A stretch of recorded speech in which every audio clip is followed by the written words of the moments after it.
What's up, guys? Welcome to the Stats Free Sports channel. I'm your host, Jarrell Hicks. Here to bring you a live stream here, live on YouTube.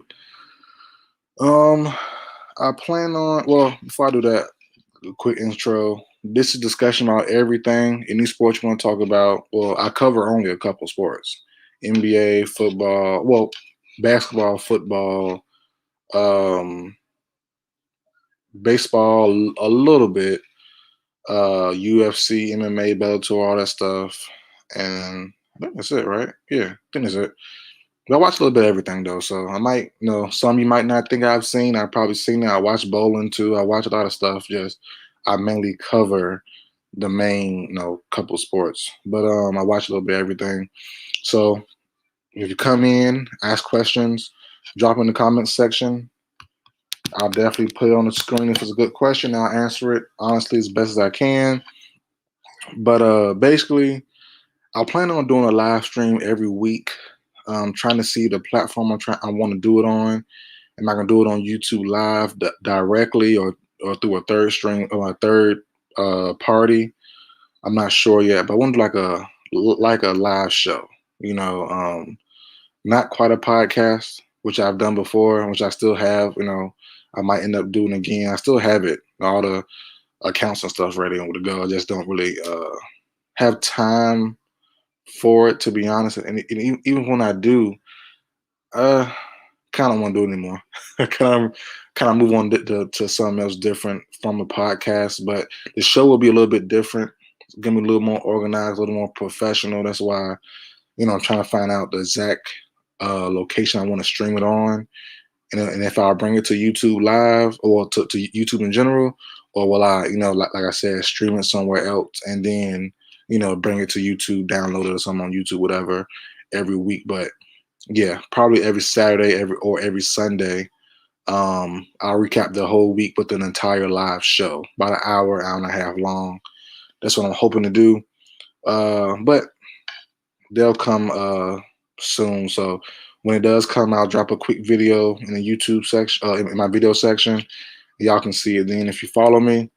If not, social media. Oh yeah, and all social media platforms, the same handle at Stats Free Sports on Facebook, Twitter, Instagram, all that stuff. You can find me on SoundCloud.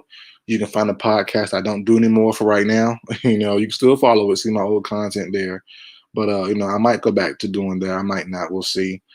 But all my podcasts are on iHeartRadio, Spotify, Apple Podcasts, Stitcher, all the major podcast sites, basically, all of them, man. Just find it there. But we'll see on the podcast tip. I might go back doing that. I might not. We'll see. But let's kind of take the show I want to do, the weekly show, kind of take that role. Because my podcast, excuse me. I don't want to sound country. My podcast take up about an hour and a half as well. So, but like I said, the show will be more professional. A nice layout, whatever, a nice screen, whatever. I might show my face here and there, get the equipment. It's hard when you have a family. We have a family, and two wild boys. It's hard to do that, but we'll see. Cause like now it's 11 o'clock Eastern time, and my son is up now. my youngest son is up now playing around. He had a nap earlier, so we'll see how it goes with that. But let's get started, man. I guess I'll go with UFC 259. Pretty good card. First and foremost, I'm gonna state my disappointment with the Israel Adesanya matchup. Now, not disappointed with him. He fought well. It was cool. Him versus Jan Blachowicz. But it just hurt my heart to see him and John Jones will not be a thing anymore. That won't happen. I don't want to see no tweets between those two anymore. I don't want to see anything. To be honest, man, it hurt, man. Because the rumor was, or the expectation, I guess, was if and when he beat Jan Blachowicz, he would move up to fight John Jones at heavyweight, maybe by this December. Before years out. That's out. That's out the picture for sure. Like he said himself, after the fight, he's going back down to middleweight, fight those guys there. Light heavyweight might not be out of the picture forever, but right now, it's definitely out. And to be honest, even if he would have beat Jan Blachowicz, I think Glover Teixeira would have punished him. The way he had no answer for that ground game in the fourth and fifth round was ridiculous. That was his biggest weakness coming to the UFC. We all thought he kind of figured it out because people tried it and it stopped working, but it was more against the cage line. He definitely improved in that part, but open field or like just like open space in the middle of the octagon type of takedowns. Oh my god! Like he had no help. He had no way of getting up for real. Like seriously. So you know that's a disappointment there. But he fought well. He fought well. I'm seeing people bash him. Analysts and fans and folks bashing him. I mean, I don't understand that part. He tried his best, didn't work out. It is what it is. I'm disappointed in just the fact him and John Jones, my dream matchup, won't happen now. But it is what it is with that. Shout out to Jan Blachowicz, great fight by him, great game plan. Him and Glover Teixeira should be next. I'm ready to see it. I'm excited to see it. He said he needs time off though, so we'll see when that happens. But yeah, I'm ready for that one as well. Um, I would guess Adesanya might go back down to fight the winner. Who is it? Paulo Costa versus Robert Whitaker, and Darren Till versus somebody. And whoever wins, I think whoever wins those two matchups might face off against each other, and then that winner will face off against Izzy. So he'll have some time to rest, most likely. But yeah, he fought decently. He fought decently. Could have fought a bit better in my opinion, but it wasn't too bad. It wasn't that bad of a showing. Um, I'm ready for what next week, 2 weeks from now. Francis versus Stipe. I'm ready for that one, man. If Francis don't win this matchup, bruh, I'm gonna be hurt. I'm gonna be hurt. I'm not gonna lie to you. Francis has been itching at. Francis has been chopping at the bit for this title shot, this rematch with Stipe for a while now. And if he don't show up and show improve, I'm going to be hurt as well. Same as way I'm hurt. I'm hurt with this one with Israel losing. I'll be hurt with Francis, man. He has to show up. If not win, just put up a great fight. You know, put up a great fight, land some blows, show a little improvement. I'll be happy. I never care about the win or the loss, but it's more about the implications of it. You know what I mean? Or just the way you get there. Like, man, if you lose but you fight great, I'm cool with it. I'm fine with it. Show some improvement. Show some, some more technique, more moves that you didn't have that first, and I'll be happy. I'm cool with the loss. But yeah, I'm ready for that card. But back to UFC 259, Jan versus Sterling. I made a video on that one as well. His own individual. Yeah, can't even talk right now. His own individual video. Crazy ending. And I'm seeing people same way. I'm seeing people bash Sterling.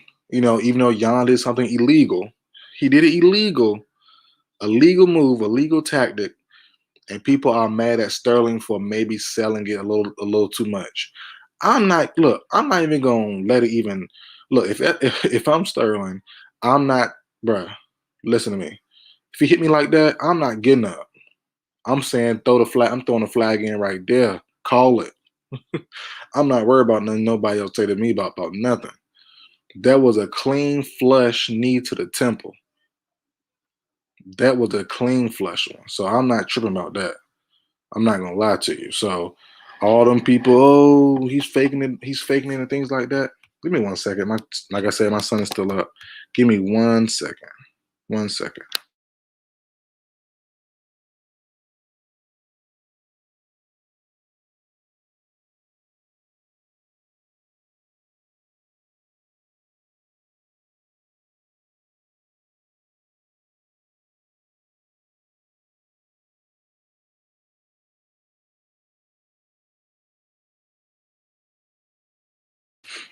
All right, I'm back. Sorry about that. But well, so yeah, it was a clean flush. Clean flush needs dang near to the temple. I'm out.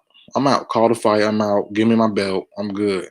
But my thing is, people aren't criticizing Jan for his actions after the fight. Hold on. Oh my goodness. Give me 1 second.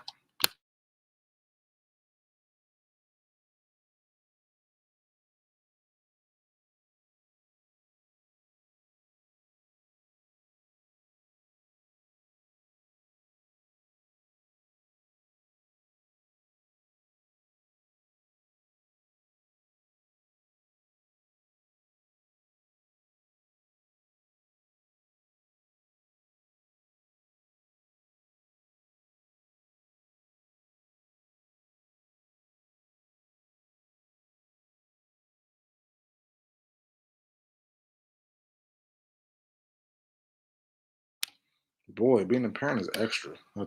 I tell you.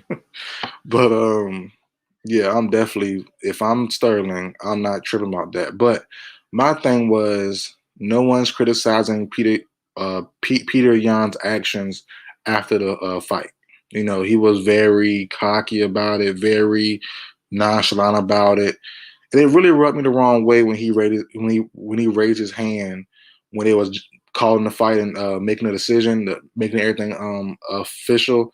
He raised his hand and real cocky, real braggadocious, like yeah, I did it. No, like the way he just did it, just it didn't sit well with me. You know, it seemed braggadocious, seemed like he didn't care. You know what I'm saying?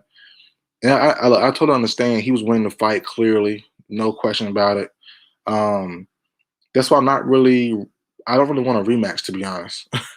I kind of hope Sterling can duck him or something. But John's actions to me after the fight weren't really, you know, tasteful in my opinion. But um, Dana White said a rematch is coming immediately as soon as they can. Sterling said the same thing, so I guess it's coming. I think it's gonna be the same. It might not be though. It might not. It depends on if Sterling doesn't blow his energy the first round like he did this past matchup. He might be okay because he came out like a bat out of hell, and he blew his stamina in the first second round easily. Like he was the pace he was going at was ridiculous. And he wasn't even hurting him. He was just going fast.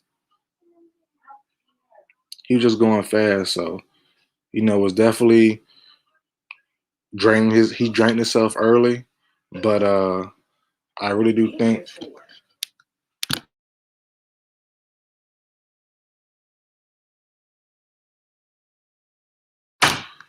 But I really do think though. Yeah, Sterling. He might do something differently. We'll see. We'll see. But I'm not interested in that matchup at all. I think he's gonna get punished again. Jan is clearly the better fighter, better stamina, just overall better. The defense better, takedown defense better, takedown offense was better, clearly better than me. On to my favorite fighter of all time, Amanda Nunes. Another video I made separately. After that matchup, I recapped and reviewed the main three fights. I apologize to her. I had her, like I said, she's my favorite fighter of all time. I've been saying this for years now, and I had her losing this fight for my predictions, and clearly she did not lose. She didn't lose it. She came out blazing off the rip, throwing that right hand, the heavy right hand. It landed quickly, and she kept on pounding on the shots. Got it out of there early. So uh, she doesn't need to defend both belts anymore. I think that 145 division is just wiped out. So stick to one division. Fight Shevchenko next. That's the best thing you have next. If you beat her, start fighting men. Simple as that. To be honest. So start fighting lower level men or something like that, unranked guys or something.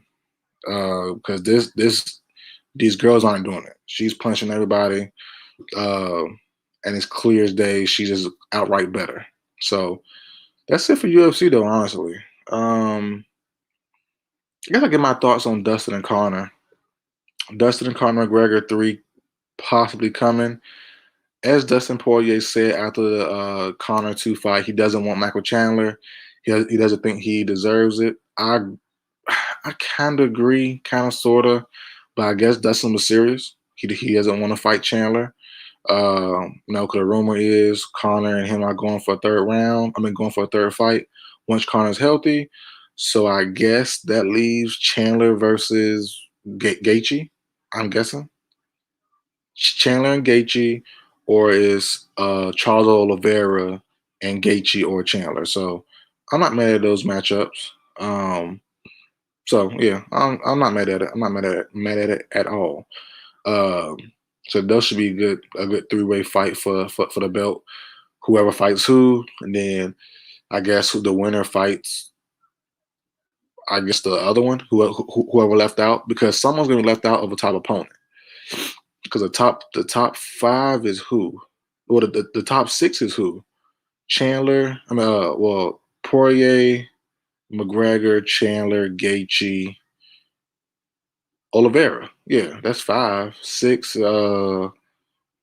Tony. No, old dude came back. He beat Paul Felder. Who was it? Rafael dos Santos. Yeah, so he came back. So he's in there as well.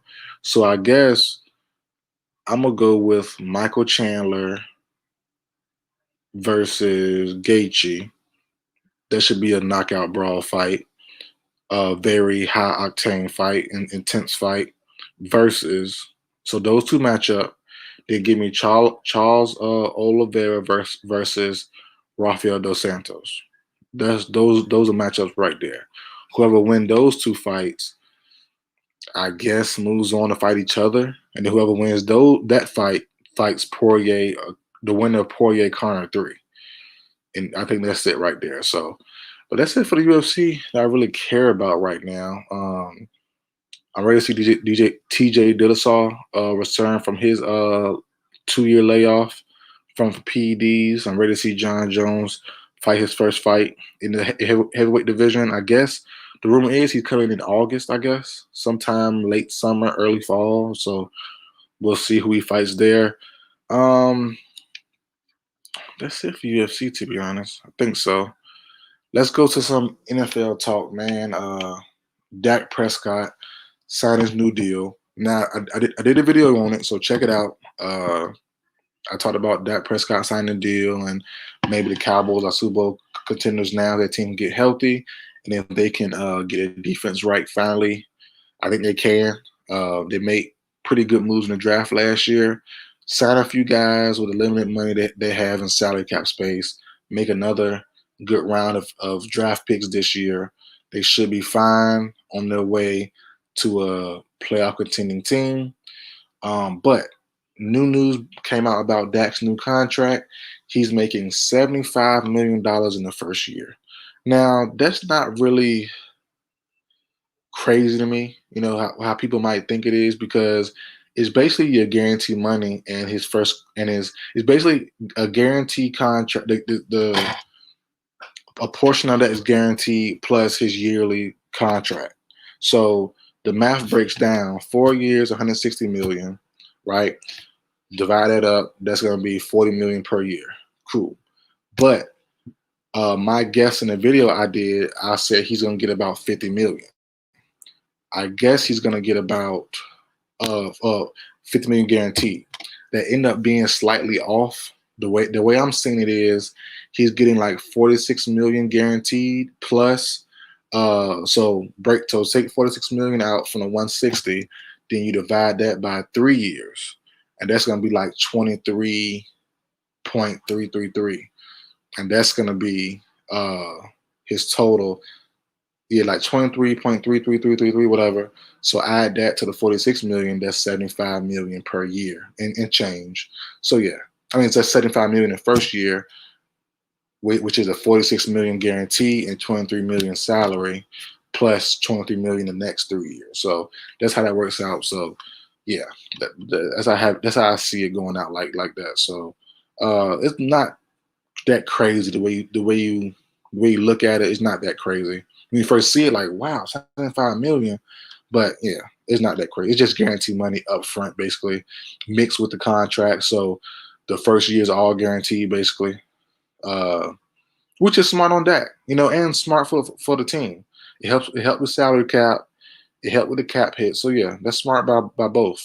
He get most of the money up, get over half up front. There's nothing wrong with that. Nothing wrong with that at all. Great move. But I said in the video though, it's really a bargain for the Cowboys because, you know, Josh Allen, Baker Mayfield, Kyler Murray, Lamar Jackson, these guys will be due soon. Their deals are coming up pretty soon, the next year or so, and they're going to get around the same money, if not more, because of better injury history and they're younger than Dak Prescott. So they're going to get paid probably more than Dak. So this was a steal, to be honest. This flat $40 million rate was a steal because these young guys are going to get more. You know, and every time someone gets a deal, they aim to get more every time. So Dak got 40. You know, whoever up next, Josh Allen gonna get 42, 43. Baker's gonna get 1 or 2 million plus, and the list goes on. Kyler gonna get 44. Lamar gonna get 44 and a half. So it's gonna keep going higher and higher and higher. So uh, yeah, the Cowboys would did it last year, they would only pay Dak like 35 million. So they lost out a little bit on about 5, 6, 7 million, but it's still a bargain in the long run because these young guys are gonna come up and get crazy big deals. Um, so congrats to both parties. Congrats to Dak. And no, he played great last year. The team still wasn't winning as they should have been. I think they were like 1-3 with Dak there, but he played great, had great numbers. So we'll see if they can turn those great numbers into good wins as well with Dak in a full roster next year. Um, I guess let's see. Major cuts are coming as well. We're seeing good players cut. Carlos Dunlap, who was just traded from the Bengals to the Seahawks last year, got cut today. A lot of cuts going to be happening, man. A lot of good players. Calvin, the rumor is, so they're saying Calvin Noy got cut one day. Then the next day or a couple of days later, it's like Calvin Noy did not get cut. He will be cut or will be traded. He signed with the Dolphins last year as well. So a lot of guys that got just got signed last year for big bread or nice money, they're getting cut for their salary hit. Because Calvin Noy is owed like 10 million. Carlos Dunlap is owed about 10 million this year as well. So these teams are cutting players who are a little bit older but owed a whole lot of money. And even though they just signed them, just trade for them, they're still cutting them. So that salary cap looks to be a little low, because of COVID. No fans in the stadium. So teams money are getting low, getting tight. So they got to cut players. So expect some of your good teams or however, the lower level teams, whatever, some of their best players or better players might get cut because of the salary cap. So I'm still looking at the Broncos and Von Miller. I think that's going to happen sooner than later. Plus his off the field issues. So I think that's coming. A couple more guys I have in mind as well that might be cut sooner rather than later also. So check out for those guys. But yeah, I still have Von Miller going to the Bills for probably about 10 million once he is cut by the Broncos. Carlos Dunlap, I don't know. Maybe the Colts. I know Justin Houston is a free agent. They're DN right now. Carlos Dunlap maybe to the Colts, Jaguars, something like that. Let's see. I'm really interested to see where Marcus Mariota goes. The Raiders can't keep him. Obviously, they have Derek Carr there. Mariota's owed like 10 million. The Raiders need to either cut him pretty soon or they need to trade him. Probably end up cutting him because teams know, I'm not going to trade for him because you're going to cut him anyway. So they probably won't trade for him. But he'll have options, though. He definitely have options. Panthers, Bears, Washington football team, Saints maybe. Who was I say? Saints. Another team out there too he can go to. Niners if they cut Jimmy G. It's a lot of options out there for him. Patriots. Mariota has a lot of options, man. So we'll see where he goes with his career after he's probably cut. Um, let's see. I had stuff in mind. I'm going blank now. J.J. Watt moved to the Cardinals. I'm still shocked on that. I don't understand it. I know it's not all about winning. It's about culture. It's about having fun. About a lot of things. About getting your money as well. But man, I just don't see how he can justify going to the going to the Cardinals. I don't see it, man. I don't see it, man. But it is what it is. But um, and I don't see how they gave him that much money. 15 mil a year for J.J. Watt. Ooh, ooh. They must truly believe in him, man. No, but pairing him with Chandler Jones, you know, that's not bad at all. He hasn't had an elite guy paired with him in a long time. And even though Clowney was elite or Clowney was good, he wasn't truly a elite though. It's a definitely a big difference between Clowney's production and Chandler Jones's production. Chandler Jones gets to the quarterback and sacks him, take him down, and applies pressure. Clowney just does the pressure only. He rarely gets sacks these days. And even back then, Clowney never got sacks that much. He's got a bunch of pressures, couldn't really get the quarterback down. So, he hasn't really played nobody elite or at least that level in a long time since Clowney, which was what, like 2021 now? So what, 2018, 2017, 18? So we'll see what he does with Chandler Jones and those boys there. But I'm not a big believer in that defense though. So we'll see. We'll see. We'll see. I don't want to be a daggone Debbie Downer about his move, but I was against that move from the get-go as soon as it was announced. I didn't understand it, to be honest, but we'll see. We'll see how it goes. News broke today, supposedly, that the Browns are going to keep Odell Beckham for the entire year. We'll see. We will see, man. As we all know, the Browns, or at least Baker Mayfield, plays better with Odell not being there so far. The stats show it. The records show it. So, I don't know why, but everything, the numbers, the eye test, everything shows that Baker plays better, looks better with Odell Beckham not being available to play. So we'll see how that works out this year. But yeah,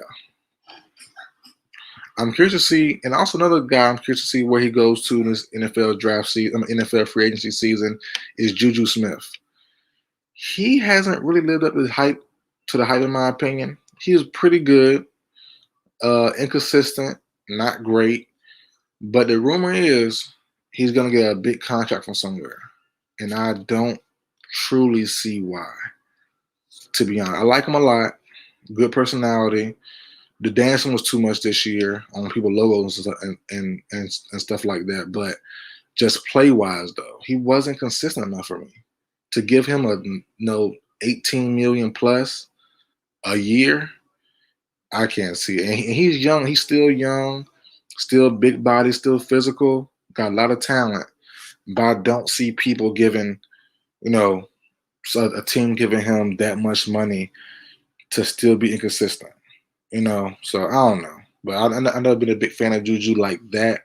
Always, solid since college, but not a star. And paying him big money like that, that's number one receiver type money. That I don't think the production will come from him on a consistent basis. So we'll see with that. Let me see, free agency. Who else? Chris Godwin should get tagged. Kenny Galladay for the Lions might get tagged. That's it for the big names, though, to be honest, for free agency. No one else I really care about that much to really speak on right now. Until it get closer. Well, free agency starts next week, though. It starts next week, so we'll see. But I'll probably put out a couple of videos predicting where some guys go and things like that. So be on the watch for next week's live. I'll probably give a prediction there right before NFL free agency starts. But on to some NBA talk. NBA All Star last night. I seen the dunk contest. Uh, I miss Zach LaVine, man.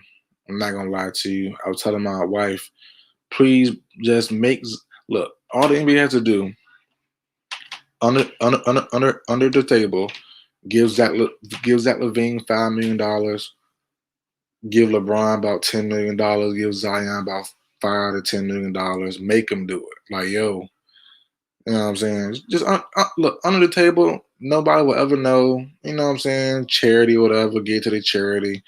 It really goes to their pockets. I ain't tripping. Look, make them do it. Zach LaVine, here's an extra $5 million, bruh. LeBron, here's extra 10, 15, maybe 20 million, bruh. No, they're gonna Zion give you 5, 10 million. Y'all three do it. Add on Derrick Jones or somebody like that. Make it a whole spectacle. Make them do it. You know what I'm saying? Because this year wasn't impressive at all. Obi Toppin, excuse me. Obi Toppin wasn't impressive, and Anthony Simmons, he had the height, which was cool. You know, his jumping vertical was cool, but the dunks weren't impressive, man. It just wasn't it. Who's the third guy? Obi Toppin, Anthony Simmons, and somebody else. I don't really care about. I forgot who the other one was, but yeah, it was just like, man, you know, and it just seems that Levine there just watching and fake clapping, like, bro, this is nothing to you. This is nothing to you. So I miss Zach Levine. I seen the All Star game. It was cool.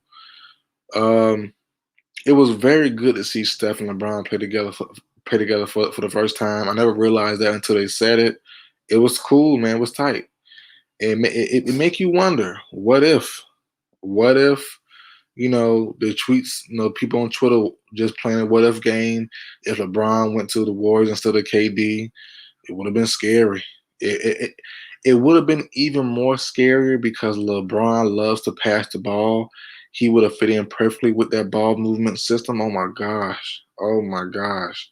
And when KD got there, it was more of an ISO. They still tried to do the little pass and stuff, but it was more ISO than anything. When KD's last couple years there, KD came in his first year, brought in and played the system perfectly for the most part. But after that first year, it kind of went to the ISOs and stuff like that. The last 2 years, but man, it would have been crazy to see LeBron have Steph and Clay and prime Draymond. Oh goodness gracious! Ooh, that'd have been crazy. And Iguodala, that'd have been crazy. That'd have been crazy to see. But yeah, it was real cool to see Steph and LeBron for the first time together. It was real tight. LeBron had Dame also. It was cool. Uh, but yeah, the team LeBron was built perfectly. He had Giannis, Steph, Dame, uh, Nikolai Jokic, who caught like an alley oop type of layup, which was cool to see him jump a little high. It was tight, man. Pretty good game. Entertaining game. That's it though. For that, it's cool. It's a little bit better than how it used to be. That going to 170 and the way things are now, you're playing by each quarter and stuff like that. It's cool. Chris Paul did a good job doing that. Him and his team planning that stuff out, but it's still not that entertaining to be honest. The thing me and other fans still want is to see the one-on-one king of the court type tournament thing. That'll be great to see. Oh man, that'd be fantastic. But too many egos, you kind of can't televise it though. The egos are too big, too much pride, too much money involved. Nah, I I understand that you can't do it. You can't do that one like that. It gotta be no cameras, no results unless you like the winner. Like it just can't be. Yeah, it's gonna be just too. It's just too much. It's too much to do the one-on-one king of the court type stuff because yeah, just too much ego by these players, which is not a bad thing. I'm just saying in general, it's too much ego. I don't want to be LeBron James and you see me lose a Bradley Beal 10-0, 10-2. Like, you know what I mean? Like, no. No, I'll be pissed. I'll be hot. I'm ready to fight somebody. Like, no. So yeah, I'm good on that. I want to see it, but I'm pretty sure it'll never happen. Um, they could do like these young rookies though, like a rookie versus sophomore challenge. No, the guards 1-on-1, the big men 1-on-1. That'd be cool, I guess. You know, that'd be kind of cool. But that's really it for the video, man. Don't forget to follow me on social media. I'm about to say, I'm so tired now. All handles are the same at Stats Free Sports: Twitter, Facebook, Instagram. Don't forget to like, share, comment, subscribe on the channel, all that good stuff. I will see you guys next time.